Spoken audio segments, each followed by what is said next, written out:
Welcome to Racing to Win. It is Chevalier Cup Day coming up at Sha Tin this Sunday with a dual course meeting with racing on both the turf and the all-weather. Not a bad program either as well. Earlier start, we'll talk more about that shortly when we preview the graphics for the meeting. Joined on the panel today by Paul Alley and Tom Wood. And Tom, fresh off a super day last Sunday, this is a good program. It is a good program, Mark. Chevalier Cup, it always turns up as a good horse's race. Last year we saw Silver Express win the race. He's going around later on the card, but he hasn't quite gone on with it since then. But looking forward to seeing what Beauty Verse can do. Takes on Keefe. Keefe's better off at the weights this time round than a Great Clash a couple of races later. Superb Capitalist and Beauty Eternal. And we'll be looking at that race on the show, Paul. And there's a bit of beefing up of the pools as well. Yeah, there's a couple of juicy jackpots there in races 6 and 10.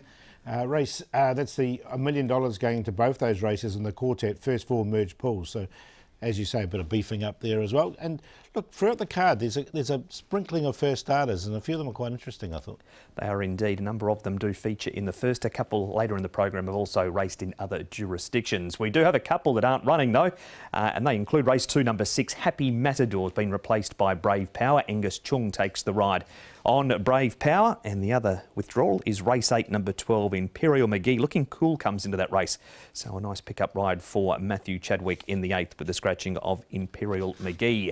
The meeting details. Now, it is an early start. 12:45 is race number 1 because we're taking the Japan Cup simulcast throughout the afternoon. So C course for the 8 turf, 2 on the all-weather as well. There's the first at 12:45. The 2 races we focus on, the Chevalier Cup, a Class 1 over the 1600, and the 9th, the Class 3 over the 1200 metres. But it is the Chevalier Cup that we look at first, and we've got Excellent Proposal. He's on a 7-day backup. He raced last week and finished down the track behind a Golden 60. Butterfield gets the cheek pieces on. Fantastic Treasure has the cheek pieces off. Running Glory's on a 7-day backup. He won last week over 1,800 metres. Beluga, the winner of the Panasonic Cup, carries an extra £8. The Rock is a 3-time course and distance winner. Keefe drops £10 for the class rise, and he takes on Beauty Verse again, who's second up and has a much better draw.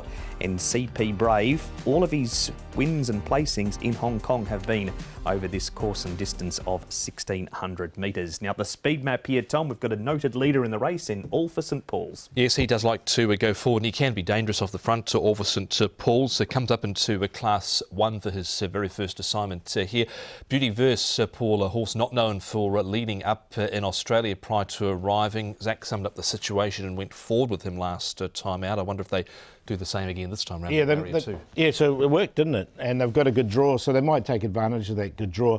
But I think whatever happens, All for St Paul's will lead. And Beluga's drawn 10, but in the small field of 10, I think he can get across outside the leader. Pretty good run for those back in the field. The Rock, Running Glory, CP Brave and Fantastic Treasure. It is Beauty Verse, the focus horse to start the show. Zach Purton rode him to a debut win in Hong Kong, and Zach was out at track work yesterday morning, and so too was Nick Child. Zach, Beauty Verse was very impressive last time on his local debut. Up in grade this weekend, but certainly a horse I'm sure you're looking forward to. Yeah, the job gets tougher as we go further down the line, of course, but he did a really good job from a wide gate first up. Against what was his normal racing style previously, and he had to fight for it in the end, and he wanted to fight for it. So there was a lot to like, and he's got to back that performance up again now. It'll be interesting to see how much it's taken out of him, and if he can do it. But I'm looking forward to riding him. Just as an assessment of that performance, I mean, he showed some great qualities. Was that sort of expected going into that race on debut? Well, we were hoping he was going to run well, of course, but I think we're probably all a little bit surprised in the manner he did it. But maybe he's shown he's a bit more versatile than what we had thought. And we're going to find out more as we go along. And the gate, obviously, you've mentioned on that debut, you did have a wide gate and managed to overcome that, I guess, where you're drawn this time, albeit a relatively smaller field. It's certainly an asset to him there going forward. Sure. The one thing he doesn't possess is probably natural gate speed. He took a couple hundred metres to get into his rhythm and get rolling last time. And having drawn the outside, that allowed him to do that. When you draw inside, if other horses obviously are quicker than him out the gates and get in front of him, he has to take the position behind. So you know, we'll learn more about him as we go along, and every time he races. Stays to a mile. I guess this opportunity has presented itself, so why not take up the position in the field? I guess in time he is going to want further, given what we know about him. Yeah, exactly. His form from overseas suggests that, but you know, here we are here again, and we'll see what he's got. You quoted after the race as saying, you know, he had a really nice action, a lot of heart, and I guess that's a quality that's going to take a horse a long way here in Hong Kong. Yeah, he's a galloper. He's certainly got a big set of lungs. I knew that immediately when I trialled him at Happy Valley, and it took me a long time after the trial to pull him up. He continued to want to truck along, so yeah, he's obviously a stayer and a galloper, and he showed that again at his first start. So that's what we've got, and we've got a long path ahead of us. Hopefully he can just continue to do the right things and keep pleasing us. And ultimately that path will hopefully end at a Hong Kong derby, but as you say, that is a fair way off, I suppose. Yeah, well, that's probably going to be his first main goal, right? And then after that, hopefully he's got plenty more grand finals in him. Zach Burton there on Beauty Verse. What about second up, Tom? Keefe gets his chance to run him down this week again. He does, especially with the weight advantage that Keefe has this time round. Last time out, Burton took the initiative there to get him forward because everyone else was looking around wondering who was going to lead. So he went forward and did it. But I think still there was nothing wrong with De Souza's ride, Paul, on Keefe, but there was an opportunity for him to maybe make Zach work a little bit more in those early stages. Yeah, it could well have been. And I think, as you say, Zach summed it up at the start and went to the lead. It's not his natural way. And from barrier 2, I think they'd be positive, but Orphis and Paul's will lead, I'm sure. We sometimes have to be wary with these sort of Class 2 horses. Case in point, Beauty Legacy won first up, never won again. Okay, so well, he's drawn better this week, Beauty Verse. Keefe has drawn the same gate of 3, and also CP Brave. He's got a wider draw than the replay we just saw. We move on, Tom, to last week. Excellent proposal in the mile. Now he bumps into Golden 60 and also California Spangle here.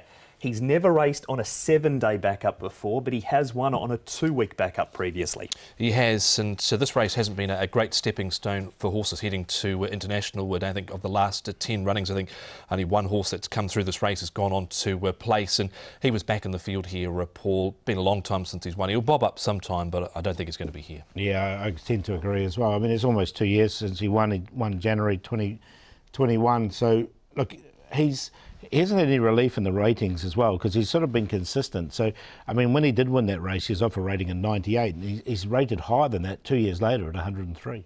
And he is having his 5th go in Class 1. He's only ever placed in Class 1 too, once out of 4. Now, this is last week also, Paul, and this is Little Running Glory, who was well back, started a 1.9 favourite, not going to be as short this week, comes back in trip, but he's just all heart. He's honest, isn't he, this horse? He's 13 starts and he's won 6 of them and been placed in most of the others as well. So he has won over the 1,600 metres as well. Look, he goes in for me. He's in as well, but there's nothing of him, is there? He was £967 last weekend when winning over Rise Brethren. Comes here again, course and distance, 1,600 metres, a win, a second and a 4th placing. So he has to go in. He was, second up there. It was a great performance, I thought. And now, Tom, the Panasonic Cup, we've got a couple to look at here, including the winner, Beluga. He won't mind the step up to 1,600 metres. He's won up the trip previously. And Fantastic Treasure, who ran 5th behind Beluga in this race.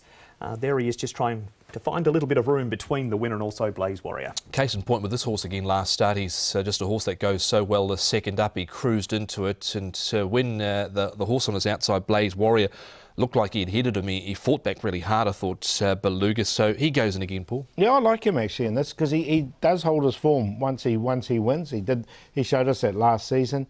I think coming up to 1,600 metres is going to suit him, and he only went up 5 rating points for this win as well. So I just really like the way he fought.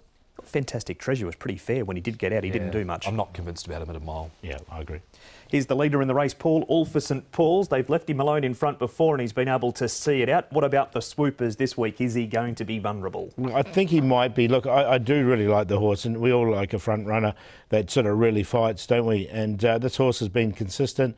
He's 3rd up now. Look, I just think this is quite a rich race, this one. He's a 6-year-old, 7-time winner. Hard to argue his form figures and the prize money that he's won for his connections. So just short of $9 million. And of course, Muddy Catcher here. We know what Muddy Catcher's been able to go on and do since, and that was able to win the Sasa Ladies Purse. But this is quite a bit stronger, I feel. Matthew Chadwick, good record on the horse, 3 rides for 2 wins. Good field. Who wins it, Paul? Yeah, I reckon it's a really good field to have for the feature here. I'm going to go with Beluga though. I like the fact he's stepping up from 14 to 16. He's a real honest horse and he fought really hard last time. I think he can get into the 1 out, 1 back position. So he's on top. Beautyverse should get a nice sit in behind. Keithy ran really well and does meet Beautyverse better at the weights. And Running Glory is so honest. 5, 9, 8 and 4. Going with, in this race, Keefe, I think with the weight swing that he's got this time round, that's definitely going to suit him. Derek Long, Frankie Law from barrier number 3. Beautyverse goes in, big run from him first up. I'll be interested to see where they get him in from barrier 2 this time round with Orva St Paul's in the race. Running Glory, always honest, into Beluga the last start, winner 8, 9, 4 and 5. That is the preview for our feature race on Sunday, the Chevalier Cup out at Sha Tin. Off to a break here on Racing to Win. Back to talk about the big clash between Superb Capitalist and Beauty Eternal right after this.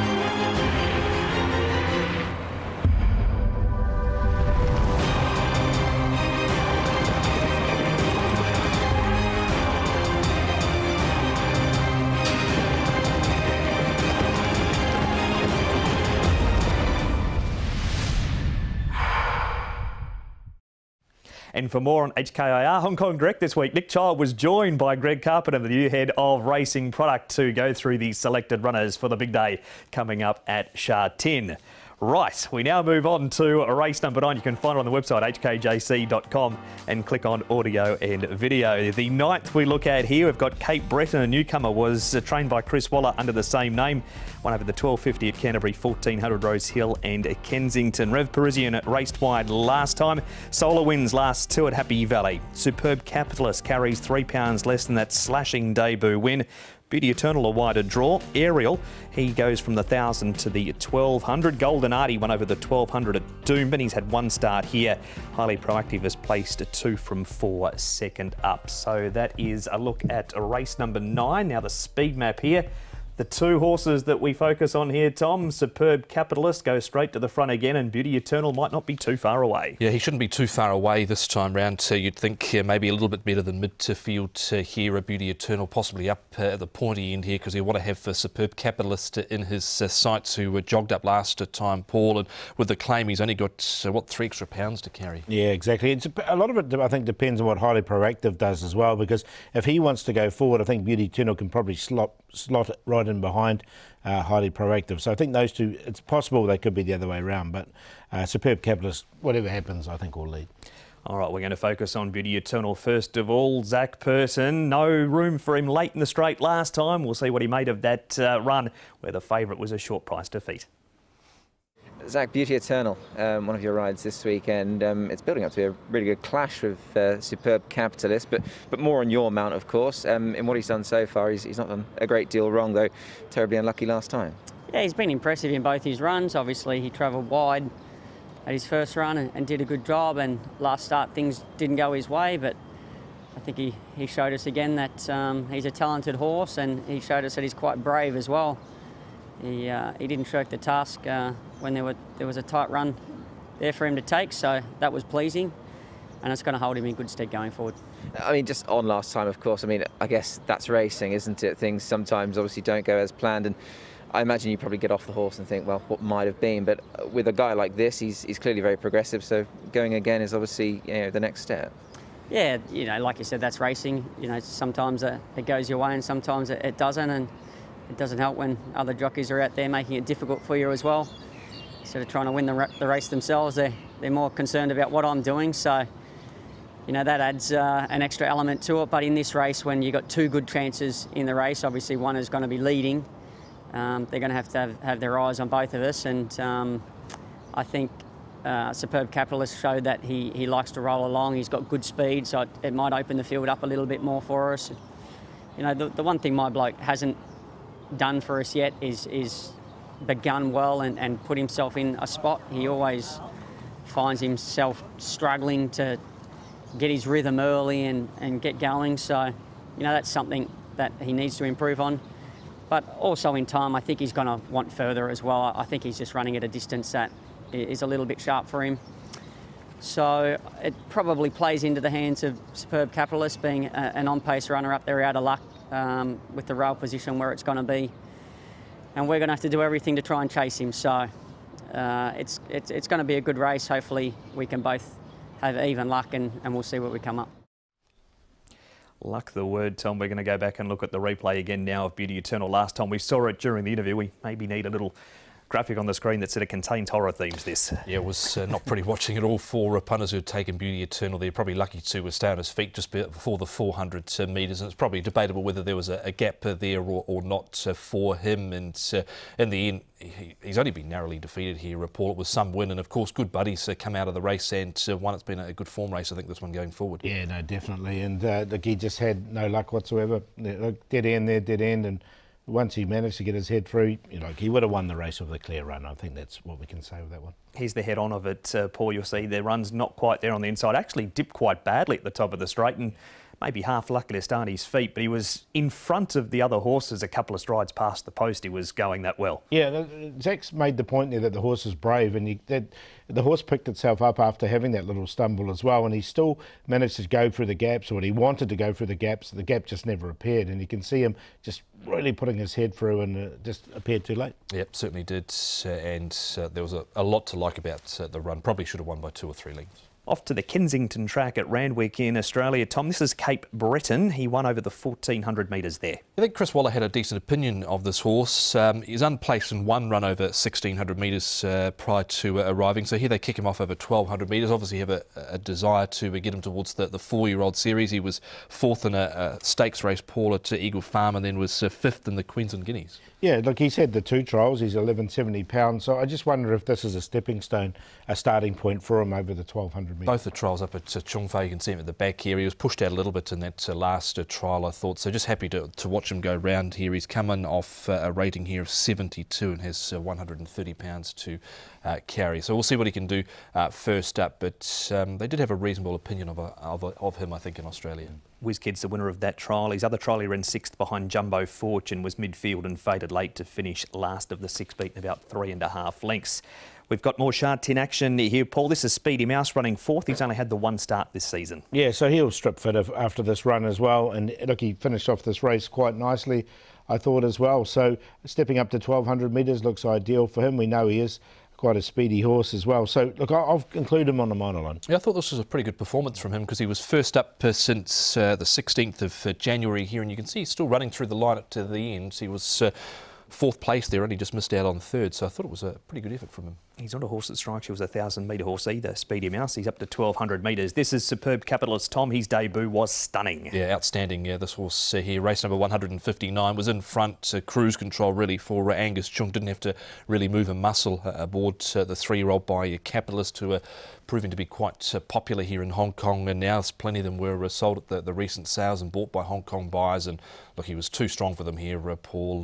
The rest just chased, and that's all they could do. Yeah, it was you wouldn't ask anything more from a debut run. The sectionals were quick. You can see that here as well, and he finished off the race so well, and he won on his ear. You can see those sectionals there, 22.84, the 600 there, first 600 34.4, and then home in 33.9, and that was out without being asked to do too much. He could be going right to the top, this horse. He was eased right down, wasn't he, in 33.96 for that last 600, 11.88 his last furlong. Rev Parisian Tom, he races wide in this race, so he fades. Pulsar Strider runs on well at his Hong Kong debut. In this, he runs 5th. Yeah, he was back and wide. It actually stayed on quite well in the end for Jerry Chow. He had barrier number 14 this time round too, a son of Fox Wedge. This was the race that was won by Phoenix Lights. So we'll see if he can replicate this run first up, Paul, with a decent barrier draw this time round. Yeah, he's got barrier number 6 as well, and he did finish off the race really nicely. Rev Parisian was a complete forgive here because he was wide all the way, and I think he can get himself into a nice position because he's got a bit of speed. Star Ascension 7th in that replay as well. It's a race in 2 everyone's talking about. Which way you go? I'm going to go Superb Capitalist. I think he'll be in front, out of trouble. I think that's the key. Beauty Eternal, look, he's drawn 10. If he is slightly slow away, that's going to be the issue. Red Parisian, Speedy Mouse. 5, 7, 3, 2. There's 12 in the field, but it looks like it's a race in 2, this one, between Superb Capitalist and Beauty Eternal. That's the way I've gone. Speedy Mouse, I think, will definitely improve up to 1,200 metres, and Solar Winds goes in from a wide draw. 5, 7, 2 and 4. And that is a look at race number 9. So we've seen a couple of races here on Racing to Win, but there are another 8 on the program. Paul, pick us some winners. I like the first starter in race number 1, Kaying Warrior, 1166 pounds. He's had 3 trials to get him ready, and he's looked really smart at those trials. Choo Chow Brothers hit a range of form now. He's won and then been placed. I think he's a good chance. Solar Partner comes to the all-weather for the first time, but he's by Zooster. He should have no problems. He's won a trial on it. Accelerando had no luck last time. Midori Beauty coming to the all-weather as well. I think it's going to be really suited to him. I like him coming onto the surface as well. And Sweet Encounter was unlucky last start. I think he can win. And all those races available for analysis on the website hkjc.com. Click on audio and video. It's almost the end of the show, Paul, and it's the most exciting part. It's the best bets, and I'm going with Midori Beauty here. I just coming to the surface for the first time. I think he looks well suited from barrier number 5. And Millennium Falcon, race 6, was a really good run over 1,000 last time. Steps up to 1,400 metres and has looking really good. And 1,400 metres is his right trip.